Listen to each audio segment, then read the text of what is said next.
नमस्कार। मेरे इस YouTube चैनल पर आप सभी का हार्दिक स्वागत है, अभिनंदन है। मैं हूं doctor Vrinda Singh, associate professor home science, government girls college Jodhpur. आज मैं आपको संक्रामक रोग की अधिसूचना के बारे में बता रही हूं कि कौन कौन से ऐसे रोग हैं जिनकी अधिसूचना दिया जाना कानूनन जरूरी है। पिछले वीडियो में भी मैंने आपको बताया था, लेकिन वीडियो पूरा नहीं बन पाया, 4 मिनट का ही बना था। कुछ लड़कियों ने मुझे कमेंट किया कि मैडम आपकी पूरी वीडियो नहीं आई है, तो कृपया पूरा वीडियो डालें। तो आज बेटा मैं आपको संक्रामक रोग की अधिसूचना जिनको नोटिफिकेशन दिया जाना कानूनतः जरूरी होता है।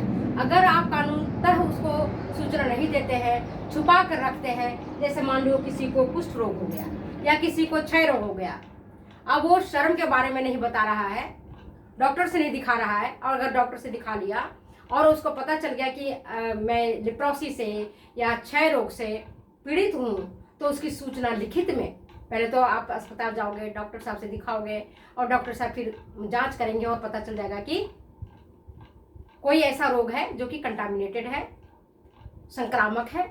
उसकी सूचना आपको पता चल जाता है। आप अपने घर आए और अपने लोगों को भी बताएं, रोगों को ना छुपाएं। जैसे मान लो किसी को एड्स है, एड्स सेक्सुअली ट्रांसमिटेड डिजीज है, यौन संपर्कीय रोग है। ऐसी स्थिति में लोग क्या करते हैं, एड्स होने के बावजूद किसी को नहीं बताते हैं, एवं अपनी पत्नी को भी नहीं बताता है। अगर पत्नी को है तो पति को नहीं बताता है। तो इसके कारण क्या होता है कि 1 से 2 लोगों में और फिर 2 लोगों से और कई लोगों में फैल जाता है। तो अगर कोई भी रोग है, कॉन्टेमिनेटेड डिजीज है, तो उसको बताना नितांत आवश्यक है। अगर आप नहीं बताते हैं तो ये गलत करते हैं और इसको इस रूप में व्यक्ति को दंडित किया जा सकता है। तो सबसे पहले किसी भी व्यक्ति को अगर संक्रामक रोग हो गया है तो वो चिकित्सक के पास जाए, इलाज करवाए, समुचित इलाज ले और फिर उसकी सूचना अपने परिवार वाले को, अपने समाज वाले को दे, है ना। और उसकी सूचना सबसे बड़ी बात होती है जिला कलेक्टर को देनी होती है, प्रशासनिक अधिकारी को देना पड़ता है, एसडीएम साहब को देना पड़ता है, ताकि पूरे जिले में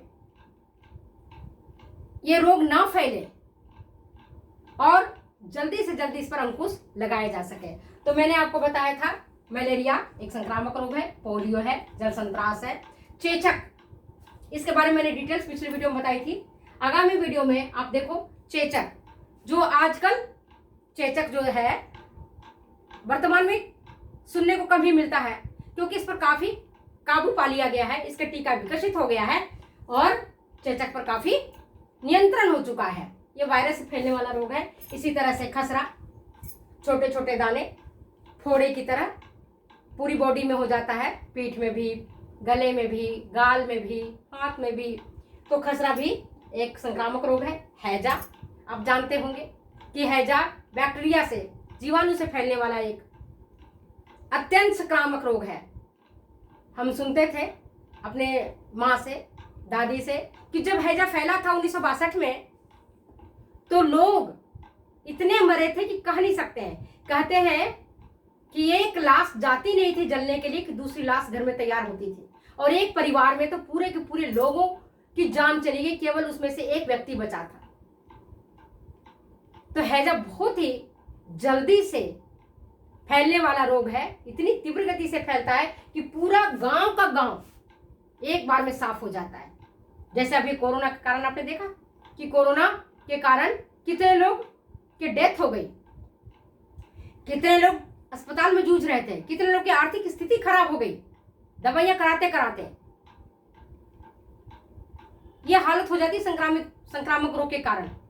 और होता क्या है, एक व्यक्ति में फैला, अगर पिता को फैला तो पुत्र को भी फैल गया, उसकी सेवा करने गई पुत्र वधू तो उसको फैल गया, बेटी आई तो उसको फैल गया। अभी कोरोना केस में देखा मैंने, आप लोगों ने भी देखा होगा कि अगर पिता की मृत्यु हो गई और पुत्र गया बेचारा श्मशान घाट में उसे जलाने के लिए, या पुत्री आई उसे मिलने के लिए, तो उस पुत्री को भी रोग लग गया और पुत्री की भी डेथ हो गई। संक्रामक रोग इतना भयावह है। तो आप देखो खसरा, हैजा, कोरोना जो अभी वर्तमान में हम जूझ रहे हैं और देख रहे हैं, ओमिक्रॉन जो आया हुआ है, कहते हैं कोरोना से भी ज्यादा भयावह है।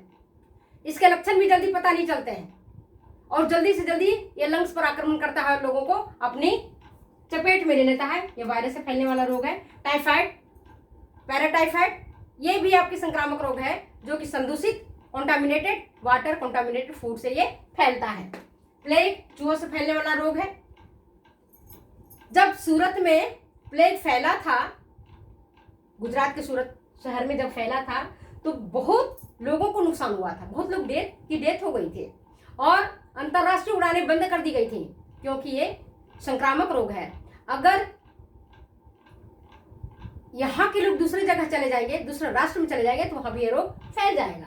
पेचिस, आपको डिसेंट्री आपको मालूम है, ये भी आपका बैक्टीरिया से फैलने वाला रोग है। डिप्थीरिया बैक्टीरिया से फैलने वाला रोग है, जिसको मैं बाद में बताऊंगी।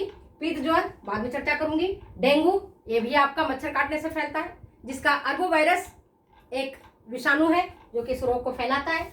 स्वाइन फ्लू, आज से 2-3 साल पहले राजस्थान में स्वाइन फ्लू खूब ज्यादा फैला था, इतना ज्यादा फैला था, स्वाइन फ्लू के कारण इतने लोगों की डेथ हो गई थी। सब वही लक्षण वही थे, सर्दी जुकाम और बुखार। इवन स्वाइन फ्लू से मैं भी संक्रमित हो गई थी। मुझे भी 3-4 दिन अगर हालत इतनी खराब हो गई कि मुझे भी डॉक्टर साहब ने टोमी फ्लू दिया और वही सारे जो ट्रीटमेंट करने होते वो दे करके ठीक किया गया। और जो स्वाइन फ्लू है ये भी एक वायरस के कारण फैलता है, H1N1 वायरस है जिसको फैलाते हैं। फिर H1N2 वायरस है, इसलिए H3N1 वायरस है, H3N2 वायरस है। लेकिन सबसे जो खतरनाक है स्वाइन फ्लू फैलाने वाला वो था H1N1, H3N1 और H3N2। तो आप स्वाइन फ्लू भी देखो, बहुत ज्यादा संक्रामक रोग है, बहुत तेज गति से फैलता है। इसके बाद आता है कुष्ठ रोग, लिप्रोसी। कुछ लोग कहते हैं कि पाप किया इसलिए उसको कोढ़ फूट गया, कई बार हमारे धर्म ग्रंथों में भी लिखा रहता है। जो भी कारण रहा हो, लेकिन ये भी एक संक्रामक रोग है और इसकी भी अधिसूचना दिया जाना नितांत आवश्यक है।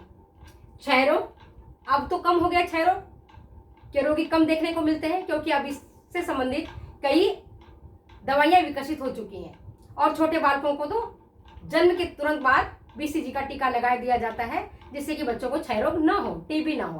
पहले मैं जब छोटी थी मुझे याद था, हमारे परिवार में हमारे चाचा जी और कई लोग ऐसे थे, हमारे पड़ोस में भी, क्योंकि संक्रामक रोग है, फैलता है तो एक व्यक्ति से फैलेगा दूसरे व्यक्ति में फैलेगा। श्वसन संबंधी रोग है, इसके जो बैक्टीरिया है हवा में उड़ते रहते हैं और उस वायु में अगर हम सांस लेते हैं या उनके थाली में हम खाना खा लेते हैं, उनके पिए हुए ग्लास में हमने पानी पी लिया, उनके यूज किए हुए तौलिया या रुमाल का हमने गलती से भी उसको उपयोग में ले लिया, तो बीमारी हो जाती है।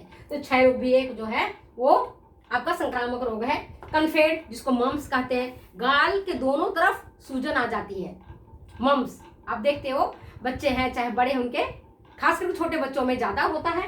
काली खांसी, मैंने डिटेल्स बताई हुई आपको। व्हूपिंग कफ एक संक्रामक रोग है जो छोटे बालकों को मृत्यु की गोद में सुला देता है, अपनी मां से छीन लेता है बालक को। नवजात शिशु से लेकर के जिन बच्चों की उम्र 6 वर्ष तक होती है उनको ये काली खांसी अपने चपेट में लेता है, जिसको हम कुकर खांसी कहते हैं या 100 दिन वाली खांसी कहते हैं। कई बार उसको पर्टूसिस कहा जाता है, क्योंकि ये एक बैक्टीरिया से फैलता है, जिस बैक्टीरिया का नाम है बोर्डेटेला पर्टूसिस। इसके बाद एड्स, मैंने अभी आपको डिटेल बताया। HIV वायरस के कारण फैलता है और ये वायरस इंजेक्शन के माध्यम से, कंटामिनेटेड अगर इंजेक्शन है, जैसे सुई अगर हमें लगा दिया गया, उसी सुई को दूसरे व्यक्ति को लगा दिया, जैसे पहले होता था। लेकिन अभी इतने संक्रमित बीमारी हो गए कि उसके कारण अब देखो डिस्पोजेबल सिरिंज का उपयोग किया जाने लगा है। एक व्यक्ति को अगर इंजेक्शन लगता है तो तुरंत ही उस सुई को फेंक दिया जाता है और फिर दूसरी सुई दूसरे व्यक्ति को लगाया जाता है। क्यों लगाया जाता है? क्योंकि अगर किसी व्यक्ति के को कोई कंटामिनेटेड डिजीज है जिसके बारे में हम नहीं जानते हैं, अगर उसको इंजेक्शन लगा करके फिर उसी इंजेक्शन में हम दवाई लगा करके दूसरे को हम लगा देते हैं, तो उस व्यक्ति को भी जिसको बचाने के लिए हमने सुई दिया, उस व्यक्ति की जान भी चली जा सकती है, क्योंकि नीडल्स के माध्यम से भी, सुई के माध्यम से भी एड्स रोग फैलता है। सेक्सुअली ट्रांसमिटेड डिजीज है, मैंने आपको बताया, जैसे गोनोरिया है, सिफिलिस है, आपके एड्स हैं, ये यौन संपर्क के रोग है। लोग लाजवश नहीं बता पाते हैं, शर्म से नहीं बता पाते हैं। मान लो पति परदेश चला गया है, 2 साल 3 साल के बाद आता है और उसका संपर्क किसी वेश्या से हो गया, वेश्या को पहले से एड्स था, तो फिर वो पति को भी हो जाता है। पति बताता नहीं अपनी पत्नी को, चुपचाप से छुपा के रखता है और उसके साथ अगर उसका संसर्ग होता है तो पत्नी को भी ये रोग हो जाता है। और अगर पत्नी गर्भ धारण कर लेती है तो माँ से छोटे बालक में जो उसके गर्भ में शिशु पल रहा है उसको भी एड्स होने की संभावना बढ़ जाती है। इसलिए हम सभी को केवल कानून के डर से नहीं, बल्कि अपने मन से, अपने मोरालिटी को ध्यान में रखते हुए, अपनी नैतिकता को ध्यान में रखते हुए कि हम बीमार हैं तो जरूरी नहीं कि सब लोग बीमार पड़े। हम अगर कोई किसी कारणों से किसी तरह के रोग से संक्रमित है तो हमें, और वो रोग जो कि रोग फैलने वाला है, जिसके कारण कई लोगों की जान जा सकती है, कई लोग बीमार पड़ सकते हैं, कई लोग की आर्थिक दशा खराब हो सकती है, वैसे रोग को बिल्कुल न छिपाएं।